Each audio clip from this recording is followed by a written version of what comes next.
parents, because they're not supported and they're not taught how to do this, and they're taught a lot of wrong things, especially if we mimic the way we were raised, the things that that generation was taught around punishment and manipulation and control and discipline and academic performance are all things that are not actually natural for kids, and they're actually, because they're not natural for kids, they're very hard for parents to enforce. That this very controlling style of parenting was not good for the kid, it was not good for the parent, and not good for the world.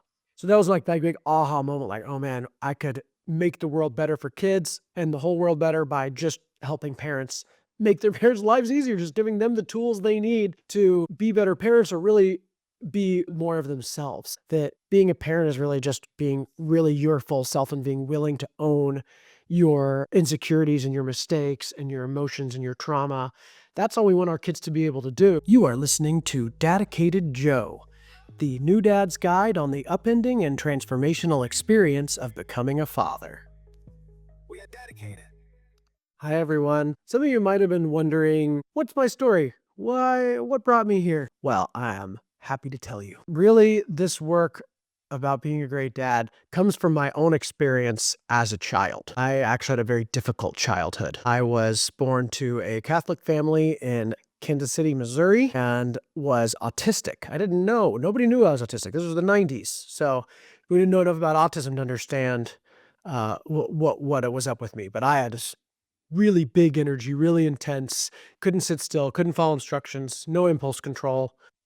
Classic signs of what we now know as autism. Uh, for them, I was just bad. I was just obnoxious.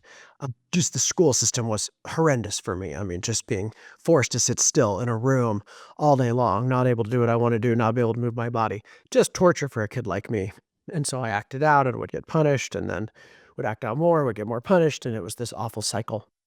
And my parents were awesome. They tried so hard. They did everything they could for me, right? Like they really, really did. They had no support, right? They suffered. Their relationship was really rough. They had no tools on how to maintain that or build their relationship. My mom was a stay-at-home mom, but was still way overwhelmed with the household. You know, it's more than a full-time job to run the household, but my dad thought he worked full-time and she ran the household full-time, and that was the deal. That was how that generation thought of the division of labor, and it doesn't work that way. There's just more work to be done in the house than my mom could do, so she was just constantly exhausted, constantly tired, but poured herself into us anyway, self-sacrificing in a lot of ways. And my dad found his own coping mechanisms. Again, very engaged, wanting to help out, wanting to play, was very helpful around the house, but just didn't see that his role was to do chores or to help maintain the household. And, wasn't that emotionally available, just didn't know how to, really open up and express his feelings to us, to my mom. And really my mom neither. Neither of them had a really strong tools around emotional expression. So that left me, this wild kid who had a lot of feelings, a lot of trauma, a lot of difficulty at school and in life, but also no real modeling or permission to feel my feelings. And so that, created a lot of trauma and pain in me. In middle school, I was annoying this semi-popular girl, and she turned around and I thought she was going to be mean to me like everyone else. And instead she said, "You know what? I'm going to teach you how to be cool." I said, "Oh, I will do whatever you say. I am so ready to be cool. Tell me what to do." And her friends took me under their wing and taught me how to be cool, and it worked. I became part of this kind of counterculture popular kid group and have been cool ever since, basically. The most important lesson I learned was that I could change myself. I could become better. I wasn't stuck being any certain way.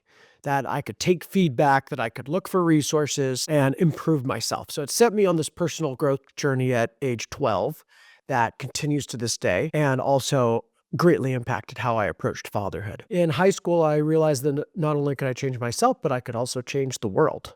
That I could have an impact. And at the very least, it was important that I try to do so, that was a part of who I was, to take this traumatic experience of being an outcast and being under stand up for those who are also that way, who are also outcasts, who are also underprivileged or underserved and discriminated against. And so became very, very active in social justice work. I was always really into theater. Theater and music and dance were like my outlet. That big energy was great on stage. So my mom put a lot of energy into getting me on stage because that was just where I could get all that energy out. And that continued in high school and college.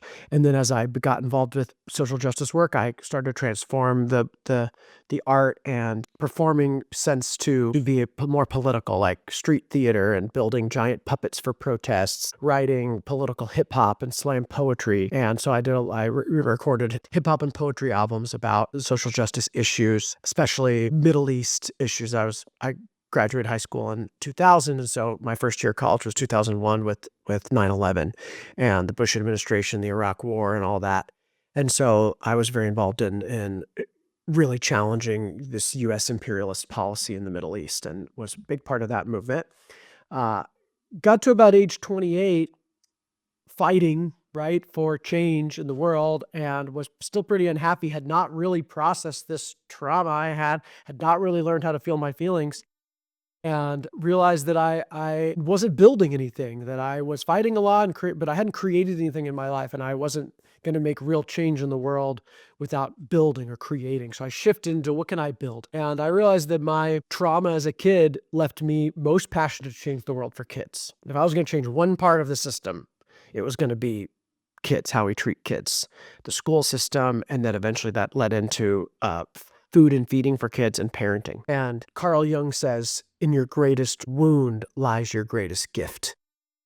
In your greatest wound lies your greatest gift. And so my wound of childhood led me to the gift of wanting to change the world for kids. So I started a career in youth services, which eventually brought me down to Austin, Texas. Was working in the school system, in nonprofits, had intended to start my own school, started my own nonprofit after school and summer program. That was really, really fun and cool, but a very tough business model. And I didn't have enough business sense to keep it going, but it lasted for 2.5 years, touched a lot of children. And so that business essentially failed. And then I met Serenity. I've always wanted kids. Kids have been like, I drew pictures of my future children when I was 5. Jason and Brittany were their names. I still have these photos, I still have these drawings I did as a kid. I've always wanted kids. So all my dating and relationship stuff, a lot of it was focused around trying to find a baby mama.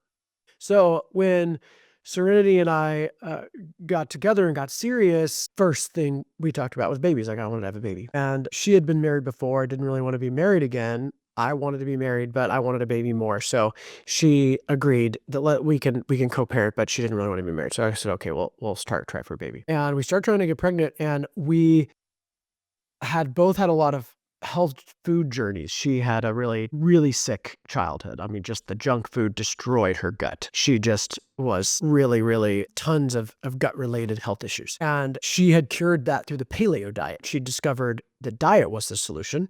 Doctor told her she had to take medicine for the rest of her life every day just to eat without pain, just to drink water without pain. She was like, there's got to be something better. So she discovered the paleo diet, and that really changed her whole life. And she'd started paleo food coaching. She started helping other people heal themselves with food. And that's actually how I met her. I attended one of her paleo food lectures because I was always interested in optimization and health and becoming better, as I said. And food was one of those areas that I played around with, but not put a lot of focus. So she taught me about the paleo diet, and I've had a lot of physical issues. Autistic people are sensitive to chemicals, to inflammation. The gut-brain relationship is really huge for autistic people. So healing gut helps the brain, helps my behavior. So I really noticed a big difference from going paleo, essentially cutting out sugars and grains and processed foods and leaning more on good, healthy, clean meats and vegetables as the primary diet source.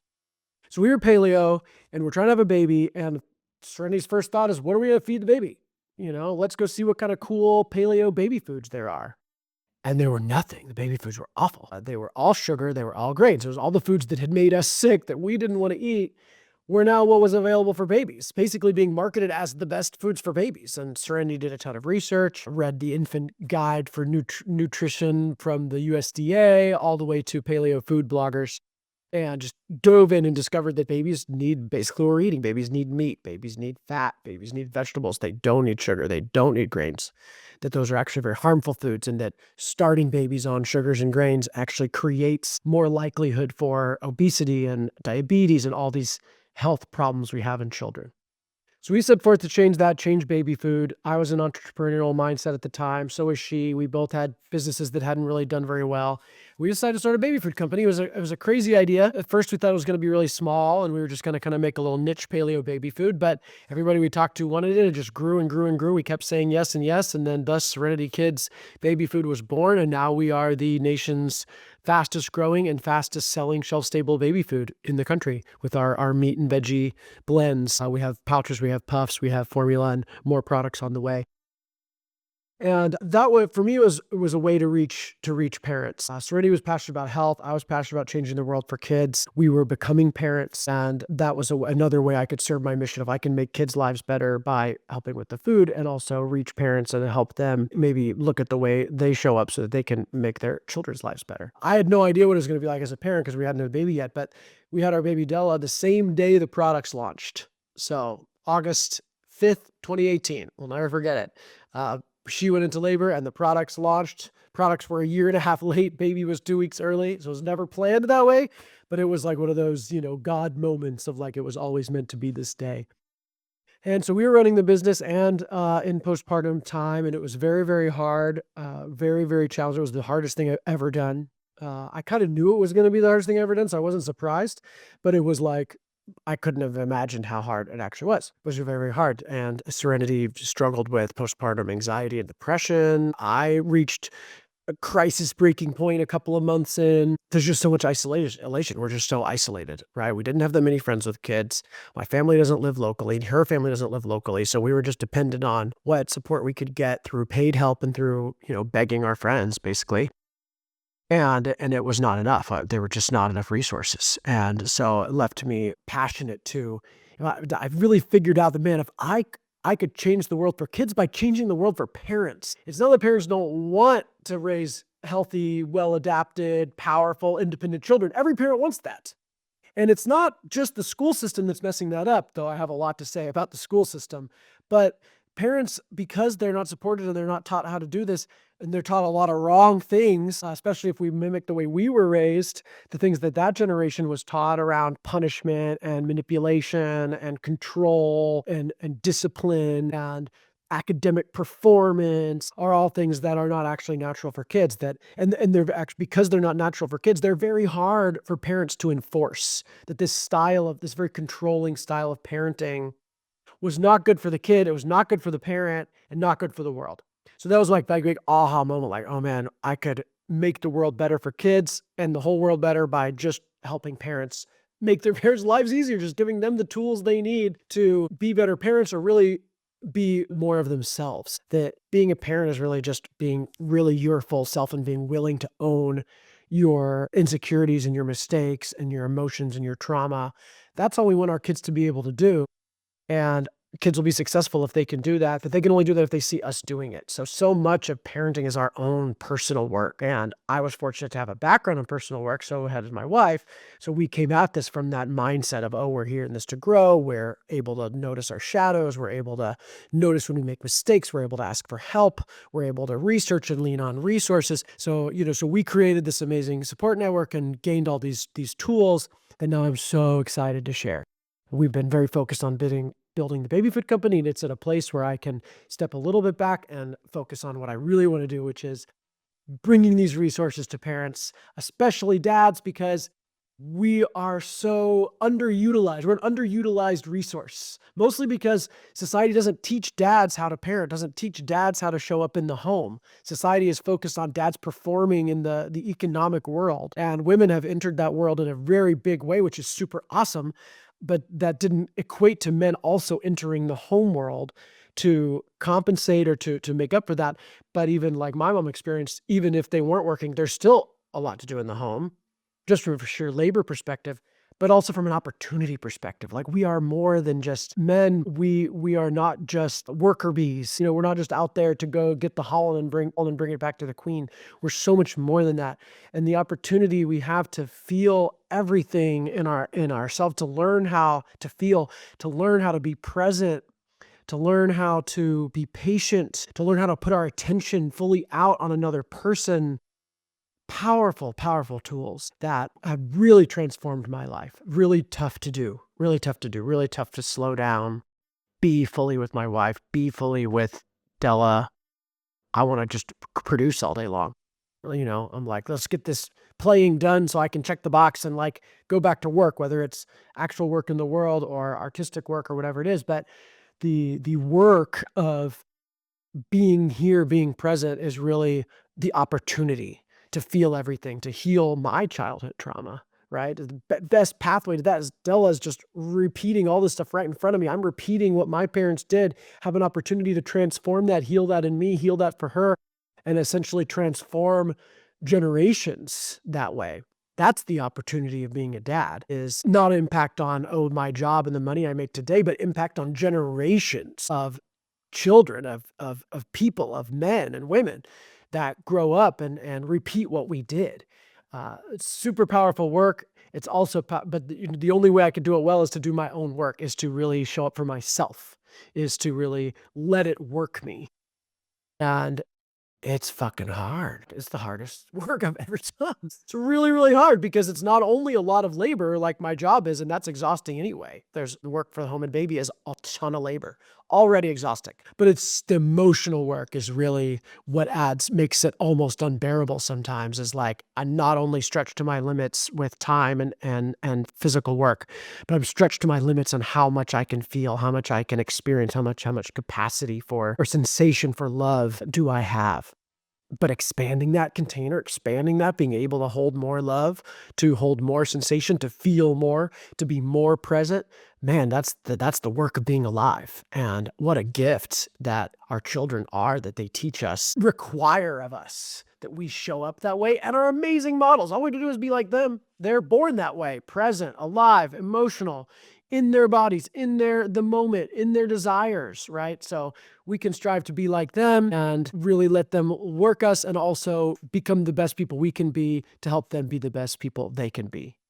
So that's what I call being dedicated, right? I'm dedicated to staying in it no matter what, all the way open, all the way raw and vulnerable, and but committed, not running from the challenge, not whining and complaining and being a victim to the challenges, but saying, this is a challenge, I'm going to figure it out, and it's going to work me, and it's going to suck for a while, probably, but I'm going to be so much stronger in the end, and then I'll be even stronger for the next problem, and I'll approach that one the same way. It's showing up every day and day out, dedicated, and that's what we're here for. That's why I experienced that pain as a child. I believe that I was given that rough experience so that I could do this work, and so really glad to have y'all on this journey with me, and hope that I can provide some benefit. But at the very least, I'm here to learn myself and grow and express all the things I have learned, and continue being the best dad and the best man I can be. So with that, stay dedicated.